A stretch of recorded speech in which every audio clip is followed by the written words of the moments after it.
Break के बाद आपका स्वागत है। ब्रेक से पहले हम बात कर रहे थे, प्रधानमंत्री जी ने जो कहा, ना गोली से ना गाली से हमको हर कश्मीरी को गले लगाना पड़ेगा। आप अभी जिक्र कर रहे थे कश्मीर की बात, तो उसको प्रधानमंत्री ने जो कहा है उसको किस तरह से देखते हैं? देखिए, प्रधानमंत्री ने जो बात कही है वो बिल्कुल सही बात है जी।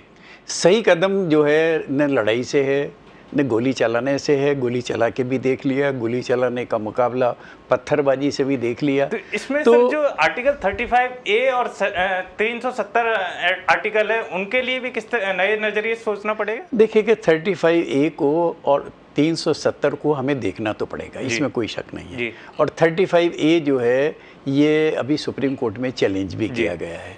थोड़ा सा मैं बतलाने का प्रयत्न करूंगा कि 35A है क्या। 35A एक आर्टिकल है जो कॉन्स्टिट्यूशन में अमेंडमेंट के जरिए नहीं आया है जी। इसे लाया गया है कॉन्स्टिट्यूशनल प्रेसिडेंशियल ऑर्डर के द्वारा।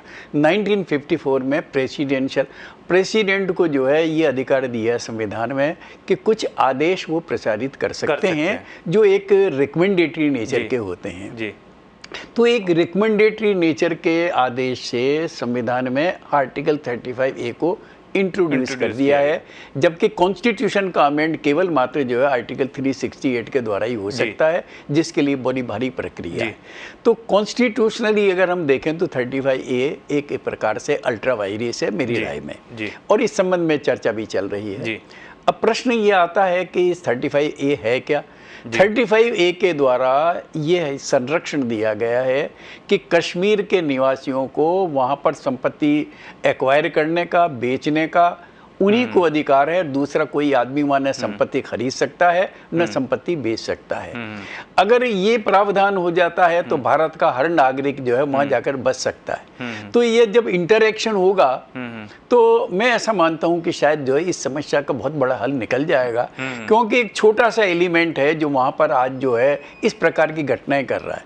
आम नागरिक इस देश के साथ रहना चाहता है, लेकिन कुछ ऐसी ताकतें हैं, अलगाववादी ताकतें, वो इस देश को अलग करने पे लगी हुई हैं। तो अगर इंटरैक्शन होगा, हमारे राइट टू मूवमेंट है संविधान में, राइट टू मूवमेंट है, तो राइट टू मूवमेंट को आपने कैसे रेस्ट्रिक्ट किया हुआ है आर्टिकल 35A के द्वारा। मैं जहाँ पर रहूँ वहाँ पर संपत्ति ग्रहण भी कर सकता हूँ, एक्वायर कर सकता हूँ। तो इस आर्टिकल 35A को अगर इस समाप्त हो जाता है, अल्ट्रा वायरस करा दिया जाता है, तो बहुत कुछ समस्याएं जो है इससे हल हो सकती हैं। और इसीलिए आज सब जगह जो है कश्मीर में घबराहट आ रही है कि 35A को कर देंगे। तो कोई तो ये कहते हैं कि यहाँ पर जो है झंडा ही आप जो है नहीं लगा सकते, कोई क्या कहता है, कोई पॉलिटिकल लीडर क्या कहता है, ये समस्याएं हैं। लेकिन इन समस्याओं से देखिएगा संविधान की मर्यादा को तो हमें रखना पड़ेगा। अगर इन कॉन्स्टिट्यूशन उसको निकाल देना पड़ेगा। 370 का जहाँ तक सवाल है, 370 जो है एक टेम्पररी लेजिस्लेशन था, उसे अधिक समय तक रखने से क्या है कि ये एक अलगाववाद हो रहा है। एक देश का एक भाग ये कहता है कि मैं इस कानून से गवर्न होऊंगा, देश का दूसरा भाग कहता है मैं इस कानून से गवर्न होऊंगा। तो ये क्या बात है? देश मेरा एक है, नागरिक हम एक हैं, उन्हें भी जो अधिकार हैं वो मुझे भी अधिकार हैं, लेकिन कुछ अधिकार जो आपने क्रिएट करके उनको एक अलगाववादी सा उनको बना दिया है। तो हमें जो है इस जो एक जो भावात्मक जो एकता होनी चाहिए उसमें कहीं न कहीं जो है अंतर आ गया है, इसे दुरुस्त करना पड़ेगा। और ये कॉन्स्टिट्यूशनल प्रोविजन के द्वारा ये पॉलिटिकल पार्टीज नहीं कर सकती।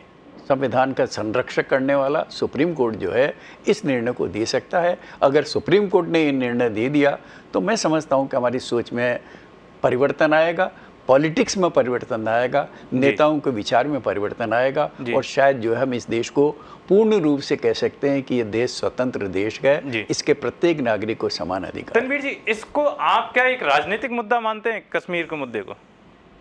नहीं जी, राजनीति से ज़्यादा कुछ समस्याएं दूसरी हैं। Actually our courtesy is being confused with cowardice. जी, हमने जो सलूक अच्छा किया उसको ये समझा गया कि ये तो डरे हुए हैं और ऐसे ही चलता रहेगा जैसा चल रहा है। जी, अब तक जो नहीं हो पाया वो आगे हो पाएगा, हमारी अच्छी उम्मीद है। इसी एक और मुद्दे की बात करते हैं जो एक देश के लिए सबसे बड़ी चुनौती जिसको हम आज मानते हैं, वो चुनौती है भ्रष्टाचार की चुनौती। भ्रष्टाचार के कारण हम विकास में बाधाएं हमारे उत्पन्न हो रही हैं और हम विकास में आगे नहीं बढ़ पा रहे हैं। आइए देखते हैं इसको लेकर प्रधानमंत्री जी ने क्या कहा। टेक्नोलॉजी की मदद से देश में ईमानदारी को बल देने का हम लोगों का भरपूर प्रयास है। काले धन के खिलाफ हमारी लड़ाई जारी रहेगी, भ्रष्टाचार के खिलाफ हमारी लड़ाई जारी रहेगी और हमने धीरे धीरे टेक्नोलॉजी को इंटरवीन करते हुए, आधार की व्यवस्था को जोड़ते हुए ट्रांसपेरेंसी लाने की दिशा में अनेक विध सफल प्रयास किए हैं। जैसा कि अभी प्रधानमंत्री कह रहे थे कि लड़ाई जारी रहेगी, ये लड़ाई को लिए जो एक उम्मीद दिखती है लोगों को, वो न्याय व्यवस्था दिखती है। कई बार बात आती है कि न्याय व्यवस्था में भी भ्रष्टाचार है, इसको कैसे समस्या का समाधान किया जाए? भ्रष्टाचार ऊपर से लेकर नीचे तक जी, इसमें कोई शक नहीं है जी। और मैंने न्याय व्यवस्था को अंदर से भी देखा है, बाहर से भी देखा है और कोई अपवाद न्याय व्यवस्था भी नहीं है। हालांकि कुछ लोग तक सीमित है लेकिन अपवाद नहीं है। प्रश्न ये है कि हमारा जो कैरेक्टर है उस कैरेक्टर को हम ठीक तरह से जो है संजो नहीं पाए हैं। हमारा कैरेक्टर नहीं रहा। नेशन का जब कैरेक्टर लूज हो जाता है तो नेशन कभी प्रगति नहीं कर सकती। धर्म शास्त्रों में आचरण को सबसे ऊंचा स्थान दिया है। आचरण की शुद्धता ही धर्म है, ये हमारे शास्त्र कहते हैं। और आज अब मान लीजिए कि कोई आदमी धार्मिक है, एक संत है, लेकिन चरित्रहीन है। चरित्रहीन शासक को कभी भी हमारे देश ने स्वीकार नहीं किया है। तो ये चरित्र निर्माण जब तक नहीं होगा, जब तक हमें नहीं आएगा। चरित्र निर्माण बहुत आवश्यक है। हमारी संस्कृति की जो सबसे बड़ी देन है वो चरित्र निर्माण है। इस चरित्र निर्माण की ओर हम जो है बहुत हमें ऊंचाइयों तक ले जाना। चरित्र निर्माण आवश्यक है, लेकिन राष्ट्र निर्माण के लिए एक और मुद्दा है जो बहुत ही बड़ा है, वो है स्वास्थ्य सुविधाओं की कमी या स्वास्थ्य की जो स्थिति है हमारे देश की, उसको लेकर के प्रधानमंत्री ने क्या कहा है? औषधि केंद्रों के द्वारा सस्ती दवाई की दुकान गरीब के लिए एक बहुत बड़ा आशीर्वाद बनी है। हमारे यहाँ ऑपरेशन के पीछे, स्टेंट के पीछे जो खर्च होते थे, आने वाले दिनों में नी के ऑपरेशन के लिए भी जो कोशिश है कि गरीब और मध्यम वर्ग के मानवी के लिए एक खर्च कम हो, और उसके लिए हम एक के बाद एक कदम उठा रहे हैं। पहले हमारे देश में राज्यों के मुख्यालय में डायलिसिस हुआ करते थे। हमने तय किया हिंदुस्तान के जिला केंद्रों तक डायलिसिस पहुंचाएंगे। करीब 350-400 जिलों तक पहुंचा दिया और मुफ्त में डायलिसिस करके गरीब की जिंदगी बचाने का काम आज हम कर रहे हैं। बात कर रहे थे, फ्री में दवाओं की बात कर रहे थे और भी स्वास्थ्य सुविधाओं में सुधार की बात कर रहे थे। तनवीर जी, अभी आपने देखा गोरखपुर में जो सामने आया कि 30 बच्चे ऑक्सीजन नहीं मिलने के कारण मारे गए, तो क्या इस मुद्दे पर और इस तरह के मुद्दों को किस तरह से देखा जाना चाहिए, किस तरह समाधान होना चाहिए? देखिए, ये बहुत बड़ी त्रासदी थी और इस तरह की चूक कतई नहीं होनी चाहिए। दोषियों को बख्शा नहीं जाना चाहिए और कोशिश ये होनी चाहिए कि इस प्रकार की स्थितियां उत्पन्न ही ना हो। आपको जो हमें प्रायोरिटीज की जो बात है ना, वो आपको तय करनी ही पड़ेंगी।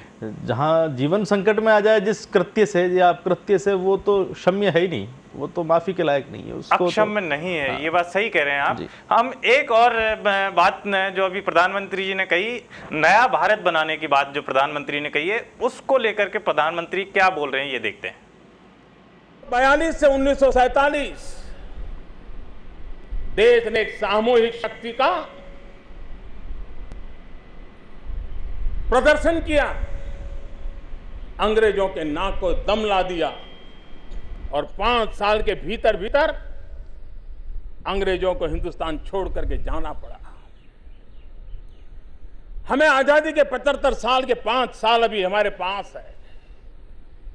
हमारी सामूहिक संकल्प शक्ति, हमारा सामूहिक पुरुषार्थ, हमारी सामूहिक प्रतिबद्धता उन महान देश भक्तों को याद करते हुए परिश्रम की पराकाष्ठा 2022 में आजादी के दीवानों के सपनों के अनुरूप भारत बनाने के लिए काम आ सकती है। जैसा अभी प्रधानमंत्री जी कह रहे थे कि नया भारत बनाना होगा, और आप नूपुर युवा पीढ़ी को प्रतिनिधित्व करते हैं, आप कैसा भारत चाहते हैं? मुझे लगता है कि नया भारत में जो युवा पीढ़ी है उसका जो माइंडसेट है, हमें घरों से शुरुआत करनी होगी। जब माँ बाप ही अपने बच्चे को सिखाएंगे कि हमें क्या वैल्यूज़ हैं, क्या हमें भारत में क्या स्टेप्स लेने चाहिए और क्या चीज़ें होनी चाहिए जो ज़रूरत है हमारे देश को। तो मुझे लगता है कि घरों से शुरुआत होगी, और अगर वहीं से हम शुरुआत करते हैं तो युवा पीढ़ी भी वही सीखेगी जो उन्हें सिखाया जाएगा।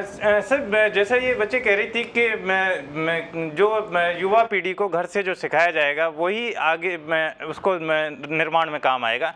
आप क्या सोचते हैं? नूपुर ने बिल्कुल ठीक बात कही है। संविधान में एक जो कॉन्स्टिट्यूशनल ड्यूटीज़ दी हैं उसमें ये कहा है कि हम साइंटिफिक टेम्पर डेवलप करेंगे, वैज्ञानिक दृष्टिकोण।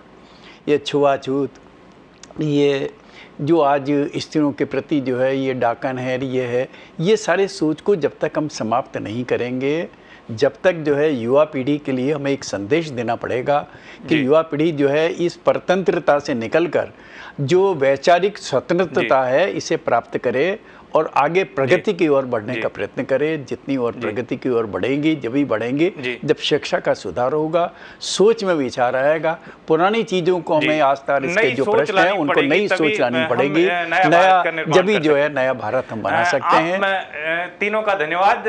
आपने किस तरह से देश को प्रगति के रास्ते पर ले जाएं इसके लिए जो उपाय बताए, इसके निर्माण के जो सूत्र बताए, इसके लिए आप तीनों का धन्यवाद। आप देखते रहिए पत्रिका टीवी। नमस्कार।